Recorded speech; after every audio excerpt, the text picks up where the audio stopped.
अस्सलामुअलैकुम dear students, how are you बेटा जी आज हम केमिस्ट्री का one of the most important concept discuss करने जा रहे हैं, डायनामिक इक्विलिब्रियम।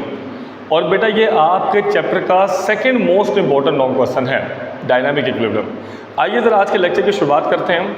गौर से सुनते जाइएगा, एंड तक देखिएगा। आपने इससे बढ़िया लेक्चर कभी भी नहीं किसी से सुना होगा कि डायनामिक इक्विलिब्रियम क्या होता है। तो आइए ज़रा बात करते हैं। अच्छा, सबसे पहली बात, डायनामिक इक्विलिब्रियम की डेफिनेशन समझाने से पहले हम आपको एक रिएक्शन समझाना चाहेंगे, वो जरा देखिएगा। मान लीजिए कि बेटा मेरे पास है ए और बी। अब ए और बी आपस में रिएक्शन करता है और ए और बी के रिएक्शन करने से बनता है सी और डी। फिर सी और डी आपस में रिएक्शन करते हैं और सी और डी के रिएक्शन करने से बनता है ए और बी। यानी अभी हो ये रहा है कि ए और बी आपस में चिपक कर सी और डी बना रहे हैं और सी और डी आपस में चिपक कर ए और बी बना रहे हैं। यानी हो ये रहा है कि रिएक्टेंट्स आपस में, बेटा ए और बी जो चीज़ें रिएक्शन करती हैं ना, उनको हम रिएक्टेंट्स बोलते हैं। तो अभी हो ये रहा है कि रिएक्टेंट्स आपस में मिलकर प्रोडक्ट्स बना रहे हैं और प्रोडक्ट्स आपस में मिलकर रिएक्टेंट्स बना रहे हैं। और आपको ये बात तो पता ही होगी कि ऐसा रिएक्शन जो आगे भी भागता है और पीछे भी भागता है, ऐसा रिएक्शन कहलाता है रिवर्सिबल रिएक्शन। फिर से सुन लीजिए, ऐसा रिएक्शन जो आगे भी भागता हो और पीछे भी भागता हो, ऐसा रिएक्शन कहलाता है रिवर्सिबल रिएक्शन। यहाँ तक कोई दिक्कत तो नहीं। अगला स्टेप, 5, 10, 15, 20 मिनट बाद कुछ ऐसा होता है कि जिसमें रिएक्शन जितना फॉरवर्ड भाग रहा, मतलब रिएक्शन जितना आगे की तरफ भाग रहा उतना ही पीछे की तरफ भाग रहा। मतलब जितना ए और बी आपस में चिपक कर सी और डी बना रहे, उतना ही सी और डी भी चिपक कर ए और बी बना रहे। तो वो स्टेट जिसमें रिएक्शन जितना फॉरवर्ड भागता है, उसी स्टेट में रिएक्शन उतना पीछे भी भागता है। फिर से सुन लीजिए, वो स्टेट जिसमें रिएक्शन जितना फॉरवर्ड भागता है अगर उतना ही पीछे भागे, इस स्टेट का नाम होता है डायनामिक इक्विलिब्रियम। क्लियर है? अब डायनामिक का वर्ड का मतलब होता है चलता फिरता इक्विलिब्रियम।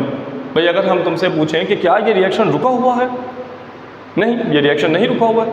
रिएक्शन जितना फॉरवर्ड जा रहा है उतना ही बैकवर्ड जा रहा है। तो अभी रिएक्शन रुका तो नहीं है, रिएक्शन जितना फॉरवर्ड उतना ही बैकवर्ड। ऐसी कंडीशन का नाम होता है डायनामिक इक्विलिब्रियम।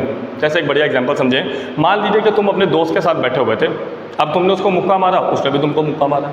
तुमने उसको कोनी मारी, उसने भी तुमको कोनी मारी। तुमने उसके बाल पकड़े तो उसने भी तुम्हारे बाल पकड़ लिए।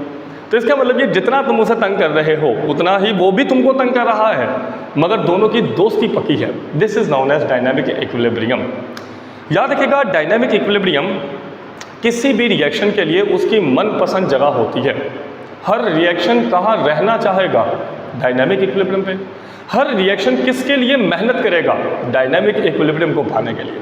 जिस तरह तुम अपनी फेवरेट गेम पाने के लिए मेहनत करते हो, अम्मी अबू से शोर मचाते हो, अपना फेवरेट मोबाइल फ़ोन पाने के लिए मेहनत करते हो, इसी तरह रिएक्शन भी मेहनत करता है अपनी मनपसंद जगह को, यानी डायनामिक इक्विलिब्रियम को पाने के लिए। तो डायनामिक इक्विलिब्रियम किसी भी रिएक्शन का मनपसंद पॉइंट होता है और रिएक्शन पूरी जान लड़ा देता है कि इसको हासिल कर ले, डायनामिक इक्विलिब्रियम। और याद रखिएगा, ये एक बहुत ही बढ़िया स्टेबल स्टेट होती है। एक और एग्जाम्पल देता हूँ, उससे भी बड़ी मस्त फील आएगी। जरा देखिएगा, मान लीजिए कि बेटा मेरे पास एक डब्बा है और इस डब्बे के अंदर पानी है। अब बेटा मैंने क्या किया, मैंने इस डब्बे के अंदर सुराख कर दिया। अब जैसे बेटा मैं सुराख करूंगा तो धीमे धीमे करके पानी निकलना शुरू हो जाएगा, एक एक कतरा करके। अब ऊपर से मैं नलके को कुछ ऐसा सेट करूंगा कि ऊपर से एक एक कतरा करके गिरना भी शुरू हो जाए। तो अभी हो ये रहे कि क्या पानी कम होना चाह रहा? हाँ, पानी कम तो होना चाह रहा क्योंकि पानी नीचे से निकल रहा है। क्या पानी ज़्यादा होना चाह रहा? हाँ, ज़्यादा भी होना चाह रहा क्योंकि पानी ऊपर से तो गिर रहा है। मगर ना तो पानी घट रहा और ना ही पानी बढ़ रहा। क्यों? क्योंकि जितना पानी नीचे से निकल रहा उतना ही पानी ऊपर से गिर रहा। इस कंडीशन का नाम होता है डायनामिक इक्विलिब्रियम। अभी थोड़ा फील हुआ है? अब जरा इसको रीड करते हैं। If are reversible reaction is started by mixing the reactant. अगर बेटा कोई रिवर्सिबल रिएक्शन स्टार्ट किया जाए जिसमें रिएक्टेंट्स आपस में मिक्स हो रहे हों, लड़ रहे हों, the reaction moves in the forward direction only. बेटा देखें ना, मान लीजिए कि मैंने एक डब्बा लिया और डब्बे के अंदर ए और बी डाल दिया। अब ए और बी के आपस में रिएक्शन करने से बनता है सी और डी। तो इसका मतलब यह है कि शुरू में तो सी और डी फिर होगा ही नहीं। अब जब सी ओ डी है ही नहीं है तो रिएक्शन कहाँ से पीछे आएगा? अरे भाई ये बनेगा तो रिएक्शन पीछे आएगा ना। तो शुरू में तो सी और डी होता ही नहीं है। तो शुरू में सिर्फ क्या है? ए और बी। अब चूंकि शुरू में सिर्फ ए और बी है तो रिएक्शन सिर्फ और सिर्फ भागता है आगे की तरफ। अगला स्टेप, आफ्टर सम टाइम, थोड़ी देर बाद, when enough concentrations of the products are built up, जब थोड़ी देर बाद COD ज़्यादा सारे बन जाते हैं, they react to give back the reacted, तो फिर ये दोनों आपस में लड़ते हैं और रिएक्शन को पीछे की तरफ भगाते हैं इन द रिवर्स रिएक्शन। अच्छा, the reaction will keep on going in both the direction, reaction दोनों तरफ भागता रहेगा अंटिल द रेट का बेटा मतलब होता है स्पीड, यहां तक के the speed of forward reaction becomes equal to the speed of reverse reaction. और हम ये चाहेंगे आप यहां से लेकर यहां तक ना मार्कर से लिखना, अंडरलाइन कर देना, बड़ी खास बात। कहता है यहां तक के वो पोजीशन आ जाती है कि जिसमें रिएक्शन जितना स्पीड में आगे भाग रहा उतना ही स्पीड में पीछे भाग रहा, मतलब dynamic equilibrium. In other word, दूसरे लफ्जों में, the number of reactant molecules which will disappear as a result of forward reaction. बेटा देखें, मान लीजिए कि रिएक्शन आगे की तरफ भाग रहा है, मतलब A और B के चिपकने से आगे की तरफ जा रहा है, तो क्या A और B ज़्यादा हो जाएंगे या कम हो जाएंगे? कम हो जाएंगे। भाई A और B के आपस के चिपकने से ही तो रिएक्शन आगे बढ़ रहा है, तो A और B धीमे धीमे करके कम हो जाएंगे। तो जब रिएक्शन आगे जाएगा A और B कम हो जाएंगे, लेकिन जब रिएक्शन पीछे की तरफ आएगा तो A और B फिर से बन जाएंगे। क्या कहना है? यही से लिखा हुआ है, the number of reactant molecule which will disappear, वो नंबर ऑफ रिएक्टेंट मॉलिक्यूल जो गायब हो जाते हैं as a result of forward reaction, reaction के आगे भागने से, becomes equal to the number of reactant molecule which will form as a result of reverse reaction. वही सेम नंबर ऑफ मॉलिक्यूल जब रिएक्शन पीछे की तरफ आता है तो उनको बना देता है, मतलब जितना A और B गायब हो रहा है आगे जाने से, उतना ही A और B बन भी रहा होगा पीछे आने से। The same will be true for the product molecule. At this stage the reaction is said to be in the state of chemical equilibrium, यहाँ पे डायनामिक इक्विलिब्रियम। इस स्टेज को बेटा हम बोलते हैं डायनामिक इक्विलिब्रियम। अच्छा, कुछ रिएक्शन ऐसे होते हैं कि जो इक्विलिब्रियम को फोड़ी हासिल कर लेते हैं जल्दी जल्दी, और कुछ ऐसे होते हैं कि जिनको इस इक्विलिब्रियम की पोजीशन को पाने के लिए सालों मेहनत करनी पड़ती है।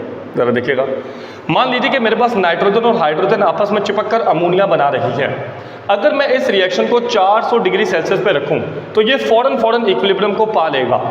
इसी तरह अगर मैं पानी को करंट के झटके लगाऊं और पानी टूट कर बना दे हाइड्रोजन और ऑक्सीजन, तो ये भी 3 से 4 सेकंड में अपनी मनपसंद पोजीशन यानी इक्विलिब्रियम को पा लेगा।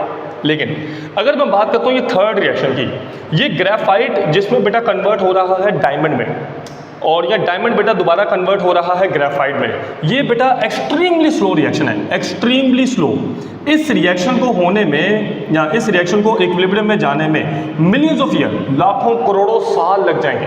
तो इसका मतलब यह है, कुछ रिएक्शन जब स्टार्ट होते हैं तो फ़ौरन आगे पीछे बराबर, कुछ रिएक्शन ऐसे हैं जिन बेचारों को इक्विलिब्रियम हासिल करने के लिए लाखों करोड़ों साल लगते हैं। So some reactions reach equilibrium within seconds, कुछ रिएक्शन तो अपनी इस मनपसंद पोजीशन को, मनपसंद स्टेट को जल्दी जल्दी पा लेंगे, वाइल अदर्स में टेक मिनट्स और इवन ईयर्स, और कुछ जो है वो बेचारे सालों ले जाएंगे। अच्छा, आगे देखिएगा, हमारे पास इंटरेस्टिंग इन्फॉर्मेशन है। इंटरेस्टिंग इन्फॉर्मेशन में बेटा हमारे पास है कैटालिटिक मेथनेशन। अब ये कैटालिटिक मेथनेशन क्या होता है बेटा? मेथनेशन का मतलब होता है फॉर्मेशन ऑफ मीथेन गैस, सुई गैस का बनना। मीथेन बेटा हम बोलते हैं सुई गैस को या नेचुरल गैस को, और कैटालिटिक का बेटा मतलब कैटलिस्ट, तो कैटलिस्ट डालकर सुई गैस बनाना, यही है कैटालिटिक मेथनेशन। फिर से सुन लीजिए, कैटलिस्ट डालकर सुई गैस बनाना, ये होता है कैटालिटिक मेथनेशन। अब ये कैटलिस्ट क्या होता है वो आने वाले लेक्चर्स के अंदर, कल वाले लेक्चर में डिटेल में बताया जाएगा। बस फिलहाल आप इतनी बात समझ लो कि कैटलिस्ट किसी भी रिएक्शन को तेज करता है। फिर से सुन लो, कैटलिस्ट किसी भी रिएक्शन को तेज करता है। अच्छा, अभी है क्या मेरे पास है कार्बन। कार्बन बेटा मेरे पास क्या है? कोयला। कोयले के ऊपर बेटा मैंने पानी गिराया और वो पानी गैस है यानी भाप है, तो मैंने कोयले के ऊपर गर्मा गर्म पानी फेंका। अब जैसे कोयले के ऊपर गर्मा गर्म पानी फेंकेगा तो बेटा बनेगा CO, कार्बन मोनोऑक्साइड, और साथ में प्यारे बेटा हाइड्रोजन गैस। तो जैसे बेटा मैंने कोयले के ऊपर गर्मा गर्म पानी फेंका तो उससे बना कार्बन मोनोऑक्साइड और हाइड्रोजन गैस। इसको बेटा हम पढ़ते हैं वाटर गैस। आपसे ना MCQs में पूछा जा सकता है, शॉर्ट क्वेश्चन में पूछा जा सकता है, व्हाट इज वाटर गैस।